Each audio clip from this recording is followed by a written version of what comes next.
Di tanah Jawa yang penuh legenda dan misteri, tersimpan banyak kisah yang tak lekang oleh waktu. Salah satunya adalah kisah tentang seorang patih yang kesetiaannya justru berujung pada pengkhianatan keji. Kisah ini bukan sekadar cerita horor semata, melainkan juga cerminan tentang keadilan yang tertunda. Konon di sebuah kadipaten bernama Wirasaba, hiduplah seorang patih bernama Kertapati. Ia dikenal luas karena kebijaksanaan dan pengabdiannya kepada tanah kelahiran dan sang adipati yang dipimpinnya. Namun, di balik kesetiaan yang tulus itu, tersembunyi jaring fitnah yang perlahan merenggut nyawanya. Kisah ini akan membawa pendengar menyusuri kelamnya pengkhianatan di balik dinding istana megah, menguak bagaimana dendam yang tak terbalaskan mampu mengubah sebuah hutan menjadi tempat penuh teror, serta bagaimana kebenaran, meski terkubur bertahun-tahun lamanya, akhirnya menemukan jalannya sendiri menuju keadilan. Bagi yang percaya, arwah penasaran memang benar adanya mereka yang mati dalam ketidakadilan. Konon, tidak akan pernah menemukan ketenangan sebelum kebenaran benar-benar terungkap sempurna. Kisah Kertapati adalah salah satu buktinya. Sebuah legenda yang masih dipercaya hingga kini oleh masyarakat setempat. Simaklah kisah ini dengan seksama, karena di dalamnya tersimpan pesan mendalam tentang kesetiaan, pengkhianatan, dan keadilan yang tak pernah benar-benar mati. Sebuah perjalanan mistis yang akan membawa kita menyusuri kelamnya sejarah tanah Jawa di masa lampau. Inilah kisah tentang patih yang dikhianati dan tidak pernah tenang. Sebuah legenda horor yang akan terus dikenang sepanjang masa. Di sebuah kadipaten tua bernama Wirasaba, hiduplah seorang patih bernama Kertapati. Ia dikenal bijaksana, setia, dan sangat dicintai rakyat. Namun, kesetiaannya itu justru menjadi awal petaka yang mengerikan. Sang adipati bernama Suryonegoro mulai dihasut oleh abdi dalam bernama Wiknyo. Wiknyo iri melihat kedekatan Kertapati dengan sang adipati. Ia menabur fitnah perlahan namun pasti, dikatakannya.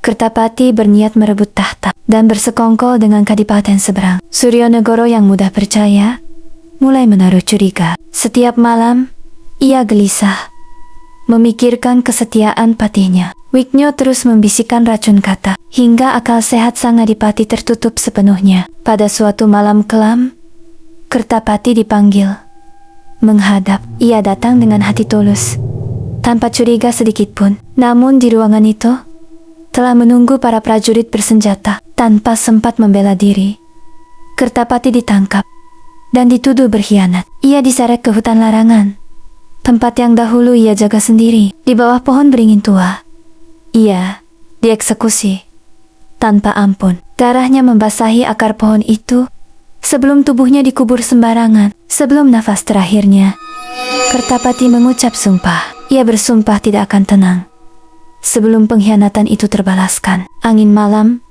tiba-tiba berhembus kencang, seolah alam turut menyaksikan ketidakadilan itu. Sejak malam itu, hutan larangan berubah angker. Warga sekitar mulai enggan melintas, terutama saat senja menjelang malam. Konon, arwah sang patih masih berkeliaran, mencari keadilan yang direnggut paksa darinya. Bertahun-tahun berlalu, Kadipaten Wirasaba tumbuh dalam bayang-bayang, bayang dendam yang tak pernah padam, menanti waktu untuk bangkit kembali.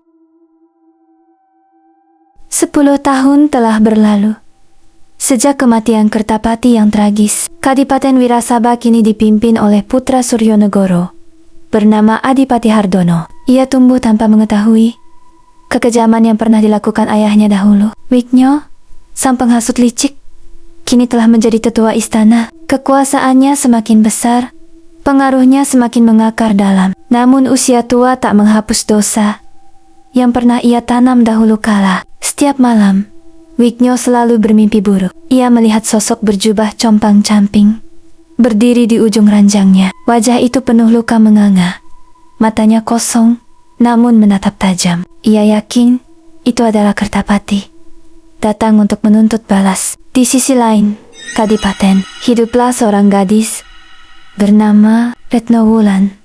Ia adalah cucu dari penjaga hutan larangan yang dahulu diam-diam mengubur jasad Kertapati. Sang kakek sebelum wafat berpesan agar Retno menjaga rahasia itu. Namun rahasia itu justru mulai terungkap melalui mimpi-mimpi aneh yang menghantuinya. Setiap tidur, Retno selalu melihat bayangan seorang pria berpakaian patih kuno berdiri di tepi hutan larangan. Pria itu tidak pernah berbicara, hanya menatap dengan tatapan memohon. Retno merasa ada pesan tersembunyi yang harus ia pecahkan segera. Suatu hari, Retno memutuskan memasuki hutan larangan. Meski dilarang keras oleh warga desa, rasa penasarannya jauh lebih besar. Ia menyusuri jalan setapak yang lama tak terjamah, dikelilingi pohon-pohon tua yang mencekam. Sesampainya di pohon beringin besar, ia merasakan hawa dingin menusuk. Tanah di bawah pohon itu terasa bergetar, seolah ada sesuatu yang terjaga. Retno menggali tanah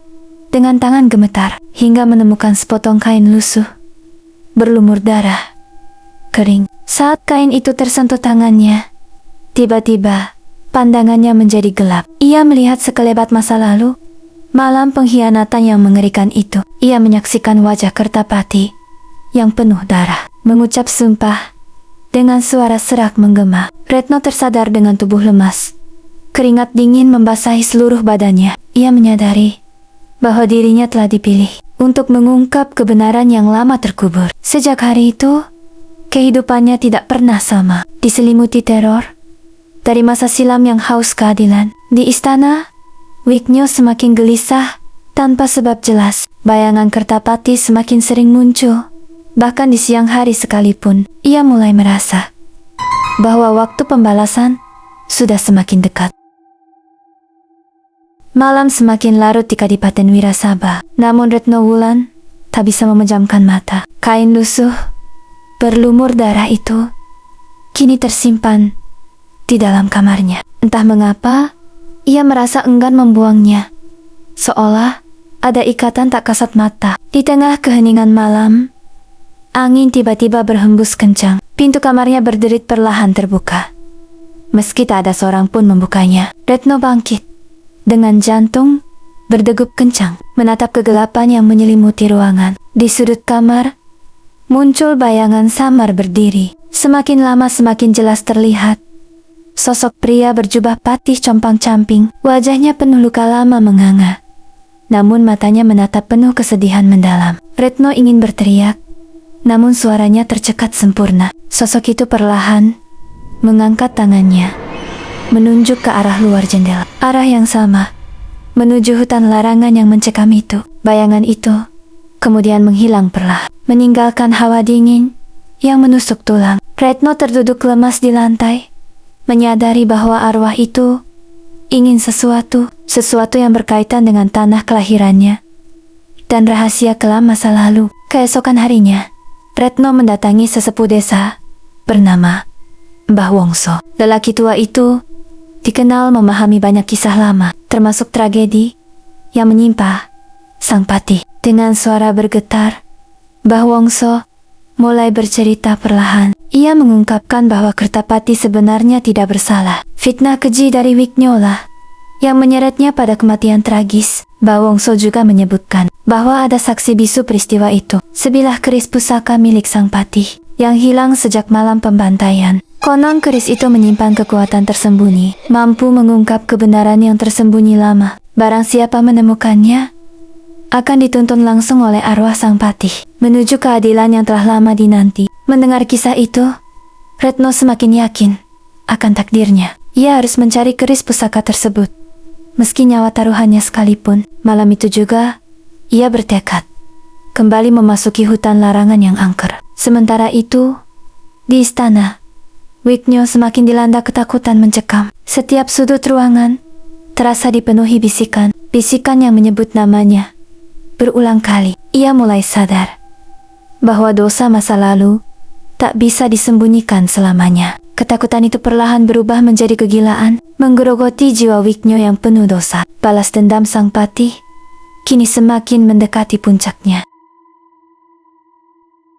Malam itu bulan tampak merah pekat, menggantung rendah di atas hutan larangan. Retno Wulan melangkah pasti menyusuri jalan setapak, membawa obor kecil sebagai penerang jalannya. Rasa takut memenuhi dadanya, namun tekad mencari kebenaran jauh lebih besar. Semakin dalam ia melangkah, semakin pekat pula kabut menyelimuti. Suasana hutan terasa berbeda dari biasanya, seolah alam sengaja menyembunyikan sesuatu. Pepohonan besar tampak seperti berbisik, dedaunan bergesekan tanpa hembusan angin. Retno akhirnya tiba di pohon beringin tua, tempat dahulu ia menemukan kain berlumur darah. Kali ini ia menggali lebih dalam lagi, mengikuti firasat kuat yang menuntunnya. Tanah yang digalinya semakin lama semakin keras, seolah enggan menyerahkan rahasia yang tersimpan. Tiba-tiba, tangannya menyentuh benda keras, terbungkus kain lusuh yang telah lapuk. Dengan hati berdebar,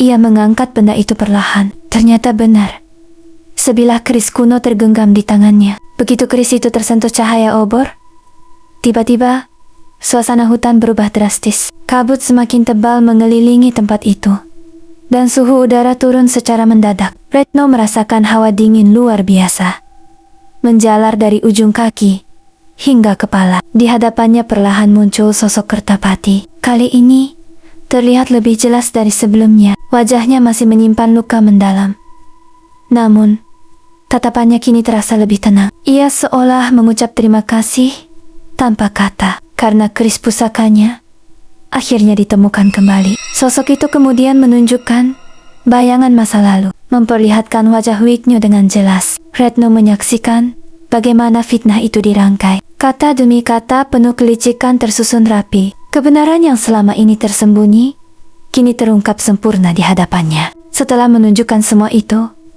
sosok Kertapati perlahan menghilang. Namun, sebelum benar-benar hilang, ia berbisik lirih dalam benak. Retno. Bisikan itu meminta agar keadilan segera ditegakkan. Sebelum bulan purnama berikutnya tiba, Retno keluar dari hutan dengan langkah gontai, memeluk erat keris pusaka yang ditemukannya. Ia tahu perjalanannya untuk mengungkap kebenaran baru saja dimulai. Dosa besar yang tersembunyi bertahun-tahun lamanya akan segera terbongkar di hadapan seluruh kadipaten. Sementara itu di istana, Wiknyo terbangun dengan keringat membasahi seluruh tubuh. Ia merasakan sesuatu yang berbeda malam ini, sesuatu yang membuat dadanya sesak, seolah ajal semakin mendekat dengan pasti. Pagi itu suasana istana Wirasaba terasa berbeda, dipenuhi kegelisahan yang sulit dijelaskan. Adipati Hardono terbangun dengan perasaan tidak nyaman, seolah ada sesuatu yang akan segera terjadi. Ia memerintahkan para abdi dalam untuk memeriksa keadaan sekitar istana. Wiknyo, yang semalaman tak bisa tidur, tampak pucat pasi menahan ketakutan. Ia menyadari bahwa keris pusaka telah ditemukan, karena firasat buruk terus menghantuinya sejak semalam. Setiap langkahnya kini dibayangi kecemasan, seolah kematian mengintai dari balik bayangan. Di tempat lain, Retno Wulan mendatangi Mbah Wongso, membawa keris pusaka yang berhasil ditemukannya. Lelaki tua itu terkejut bukan main melihat benda pusaka yang telah lama hilang. Ia mengenali ukiran khas pada gagang keris, tanda bahwa itu benar milik Kertapati. Mbah Wongso kemudian menjelaskan bahwa keris itu harus dibawa ke hadapan Adipati. Hanya dengan cara itu, kebenaran bisa terungkap secara resmi. Namun perjalanan menuju istana bukanlah hal mudah. Mengingat pengaruh besar yang masih dimiliki Wiknyo, Retno menyimpan keris itu dengan hati-hati, membungkusnya dalam kain putih bersih. Ia bertekad membawanya langsung ke istana, meski harus menghadapi berbagai rintangan berbahaya. Perjalanan panjang pun dimulai, ditemani Mbah Wongso yang setia mendampinginya. Sepanjang perjalanan, berbagai kejadian aneh terus terjadi. Bayangan hitam sesekali muncul di kejauhan, seolah mengawasi setiap langkah mereka berdua. Suara samar terdengar dari balik semak, membuat bulu kuduk merinding seketika. Retno menyadari bahwa perjalanan ini diawasi, mungkin oleh utusan Wiknyo yang licik. Ia mempercepat langkahnya, menggenggam erat keris pusaka di dadanya. Firasatnya mengatakan bahaya besar sedang mengintai di depan. Benar saja, di persimpangan jalan menuju istana, beberapa prajurit bayaran tiba-tiba menghadang. Mereka diperintahkan Wiknyo untuk merampas keris itu dan menyingkirkan siapapun yang membawanya. Mbak Wongso mencoba melindungi Retno sekuat tenaga, meski usianya sudah tidak muda lagi. Di tengah kepungan itu, tiba-tiba angin kencang berhembus. Kabut tebal muncul mengelilingi mereka semua, membuat para prajurit kebingungan seketika. Sosok samar Kertapati muncul sekilas, seolah melindungi Retno dari ancaman itu. Para prajurit ketakutan luar biasa melihat penampakan yang tidak masuk akal. Mereka melarikan diri tunggang langkah, meninggalkan Retno dan Mbah Wongso yang selamat. Kejadian itu semakin menguatkan keyakinan Retno bahwa arwah sang patih benar-benar melindunginya. Setelah lolos dari serangan prajurit bayaran, Retno Wulan dan Mbah Wongso melanjutkan perjalanan. Mereka akhirnya tiba di gerbang istana Wirasaba dengan tubuh lelah, namun tekad yang tak goyah. Para penjaga gerbang tampak curiga melihat kedatangan mereka, namun Mbah Wongso bersikeras meminta bertemu Adipati. Kabar kedatangan mereka pun sampai ke telinga Wiknyo yang saat itu berada di ruang istana. Wajahnya seketika pucat pasi, mengetahui bahwa rencananya telah gagal total. Ia mencoba menyusun alasan agar tetap bisa menghalangi pertemuan itu. Namun, Adipati Hardono sudah lebih dahulu mendengar tentang kedatangan Mbah Wongso yang mendesak. Rasa penasaran membuatnya segera memerintahkan agar keduanya dibawa masuk menghadap dirinya. Wiknyo tak mampu berbuat banyak, hanya bisa berdiri gemetar, penuh kecemasan. Di hadapan Adipati, Mbah Wongso mulai menceritakan kisah lama. Kisah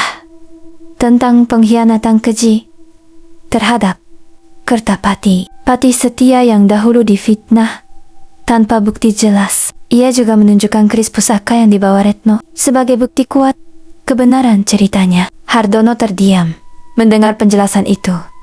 Wajahnya berubah tegang, penuh keraguan. Ia menoleh ke arah Wiknyo yang tampak semakin gelisah tak menentu. Suasana ruangan istana mendadak mencekam, seolah kebenaran perlahan mulai terbongkar sempurna. Wiknyo mencoba membantah semua tuduhan itu dengan suara bergetar, penuh ketakutan tersembunyi. Namun semakin ia berusaha berbohong, semakin jelas kegugupannya terlihat nyata. Retno kemudian maju ke depan, menceritakan seluruh pengalaman mistisnya di hutan. Ia menceritakan penampakan Kertapati yang berulang kali muncul, serta petunjuk yang mengarah pada keris pusaka. Ia juga menyebutkan bagaimana arwah sang patih melindunginya dari bahaya. Semua kesaksian itu membuat suasana istana semakin tegang, mencekam. Tiba-tiba tanpa peringatan, angin kencang berhembus masuk ke ruangan. Obor-obor di dinding istana padam serentak, menyisakan kegelapan yang mencekam seketika. Suara langkah berat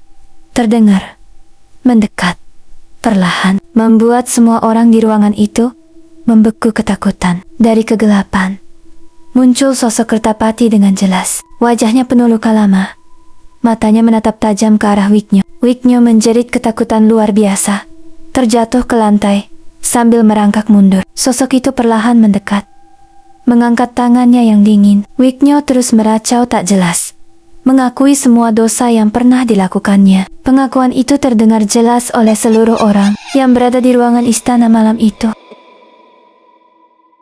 Seluruh penghuni istana membeku menyaksikan kejadian itu. Tak ada satupun yang berani bergerak. Wiknyo terus meracau di lantai dingin, mengulang setiap kata pengakuan dosanya. Ia menceritakan bagaimana fitnah itu disusun demi menyingkirkan Kertapati dari kedudukannya. Adipati Hardono berdiri kaku penuh keterkejutan, menyadari bahwa ayahnya dahulu telah tertipu mentah-mentah. Amarah dan penyesalan bercampur dalam dadanya. Melihat kebenaran pahit yang baru terungkap, ia teringat betapa besar pengorbanan Kertapati untuk kadipaten ini. Sosok Kertapati masih berdiri di hadapan Wiknyo. Tatapannya semakin tajam menusuk jiwa. Hawa dingin semakin menusuk seluruh ruangan, membuat lilin-lilin kecil ikut padam perlahan. Wiknyo semakin ketakutan.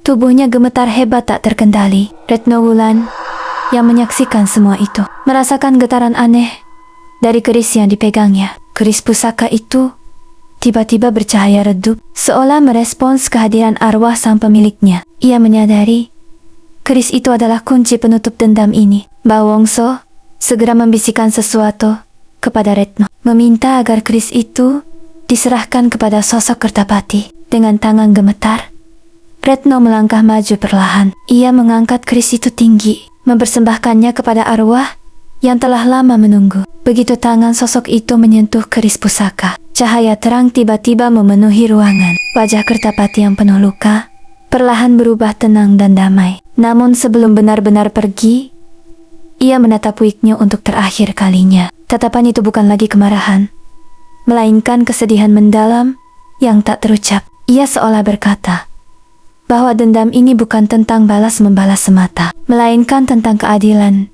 yang harus ditegakkan. Namun, karma tetap harus berjalan sesuai takdirnya. Tiba-tiba, tubuh Wiknyo mulai kejang hebat, seolah ada kekuatan yang mencabut sesuatu darinya. Dari mulutnya keluar suara aneh menggema, seperti teriakan tertahan bertahun-tahun lamanya. Seluruh dosa dan kebohongannya seakan dipaksa keluar seketika itu juga. Adipati Hardono memerintahkan para prajurit untuk segera mengamankan Wiknyo yang mengalami keanehan itu. Namun sebelum sempat disentuh, tubuh Wiknyo tiba-tiba terdiam kaku. Matanya terbuka lebar tanpa kedipan, menatap kosong ke arah langit-langit istana. Sosok Kertapati perlahan menghilang sempurna bersamaan dengan cahaya yang meredup. Ruangan istana kembali normal seperti sedia kala. Namun suasana mencekam masih terasa menggantung. Semua orang tahu malam ini akan menjadi penentu segalanya.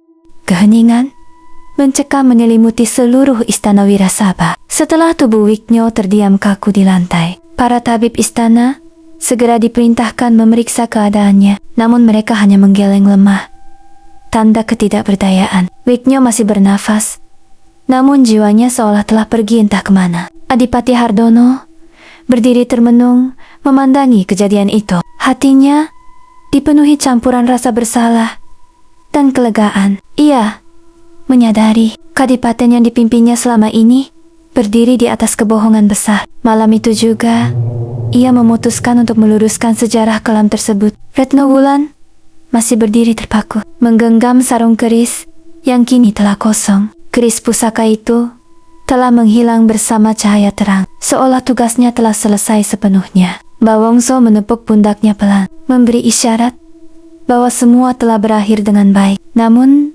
ketenangan itu tidak bertahan lama. Tiba-tiba angin dingin kembali berhembus pelan, membawa bisikan halus yang hanya terdengar oleh Retno. Bisikan itu mengucap terima kasih dengan lirih. Suara yang begitu ia kenal dari mimpi-mimpinya selama ini. Ia menoleh ke arah jendela istana, melihat siluet cahaya keemasan berkelebat sekilas. Siluet itu berbentuk seperti seorang patih gagah, berdiri tegak, tanpa lagi menyandang luka. Wajahnya kini tampak damai sempurna, jauh berbeda dari sosok mengerikan sebelumnya. Perlahan, siluet itu menghilang ditelan cahaya fajar, menandakan bahwa arwah Kertapati akhirnya menemukan ketenangannya. Dendam yang mengikatnya selama puluhan tahun kini telah terbayar dengan terungkapnya kebenaran. Keadilan yang lama dinanti akhirnya benar-benar tertegakkan. Keesokan harinya, Adipati Hardono mengumumkan kebenaran itu kepada seluruh rakyat. Nama Kertapati dipulihkan sepenuhnya, dihormati kembali sebagai pati setia dan pahlawan kadipaten. Sebuah petilasan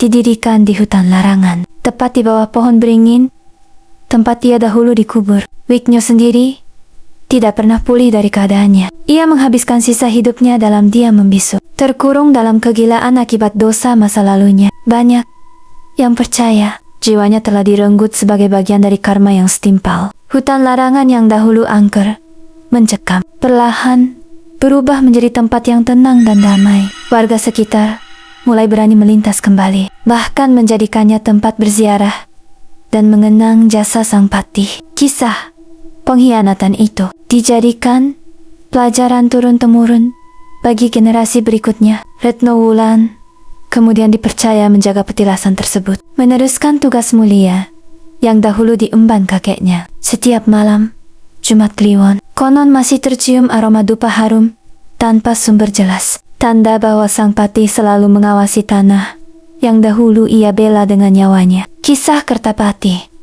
Sang patih yang dikhianati akhirnya menemukan akhir yang damai. Keadilan yang tertunda bertahun-tahun lamanya pada akhirnya tetap menemukan jalannya sendiri.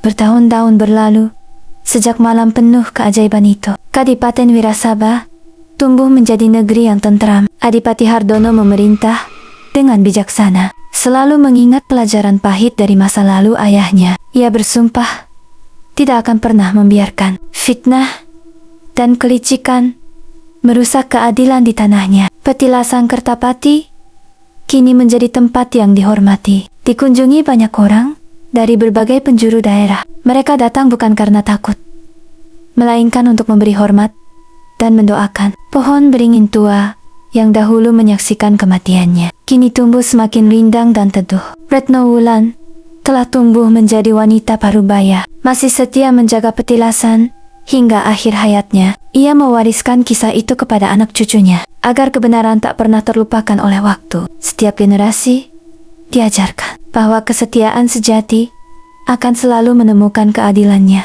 Mbah Wongso telah lama berpulang dengan tenang, namun namanya tetap dikenang sebagai penjaga kebenaran. Kisahnya turut diceritakan bersamaan dengan legenda sang patih sebagai bukti bahwa kejujuran selalu memiliki harganya sendiri. Konon, hingga kini, jika seseorang berniat jahat dan licik melintasi hutan yang dahulu angker itu, hawa dingin akan tiba-tiba menyergap tubuhnya, seolah menjadi peringatan halus dari sang patih bahwa pengkhianatan tidak akan pernah dibiarkan berlalu begitu saja. Namun, bagi mereka yang berhati tulus dan jujur, hutan itu terasa damai dan menenangkan. Angin sepoi berhembus lembut di antara dedaunan, seolah menyambut dengan kehangatan tanpa curiga. Aroma dupa halus masih sering tercium, terutama saat malam Jumat Kliwon tiba. Kisah Kertapati akhirnya menjadi legenda abadi, diceritakan turun-temurun di tanah Wirasaba, sebuah pengingat bahwa kebenaran, meski tertunda bertahun-tahun lamanya, pada akhirnya akan selalu menemukan jalan pulangnya. Dan arwah yang dahulu tidak pernah tenang, kini beristirahat dalam damai yang abadi. Demikianlah kisah tentang Kertapati, sang patih setia yang dikhianati dengan keji. Sebuah cerita yang mengajarkan banyak hal tentang kesetiaan, pengkhianatan, dan keadilan yang tak pernah padam oleh waktu. Meski kekuasaan dapat menutup mata sementara, kebenaran akan selalu mencari jalannya sendiri. Wirasaba hingga kini masih berdiri tegak, menyimpan jejak sejarah kelam yang pernah terjadi. Hutan larangan yang dahulu menjadi saksi bisu, kini menjelma tempat suci penuh penghormatan. Setiap daun yang gugur seolah membawa doa bagi arwah yang dahulu tersiksa. Pesan yang tertinggal dari kisah ini sangatlah dalam, bahwa fitnah dan kelicikan hanya membawa kehancuran. Kesetiaan sejati, meski dibalas dengan pengkhianatan, akan tetap dikenang sepanjang masa. Sementara pengkhianatan itu sendiri, cepat atau lambat, akan menuai akibatnya. Semoga kisah Kertapati ini dapat menjadi renungan bagi siapa saja yang mendengarnya, bahwa dalam hidup ini, kejujuran dan kesetiaan adalah harta paling berharga yang tidak boleh dikhianati oleh siapapun juga. Dan bagi yang berkhianat, keadilan mungkin tertunda, namun tidak akan pernah benar-benar terlupakan. Terima kasih telah menyimak kisah horor legenda Jawa ini dari awal hingga akhir dengan penuh perhatian. Semoga cerita ini memberikan hiburan sekaligus pelajaran berharga yang dapat direnungkan dalam kehidupan sehari-hari.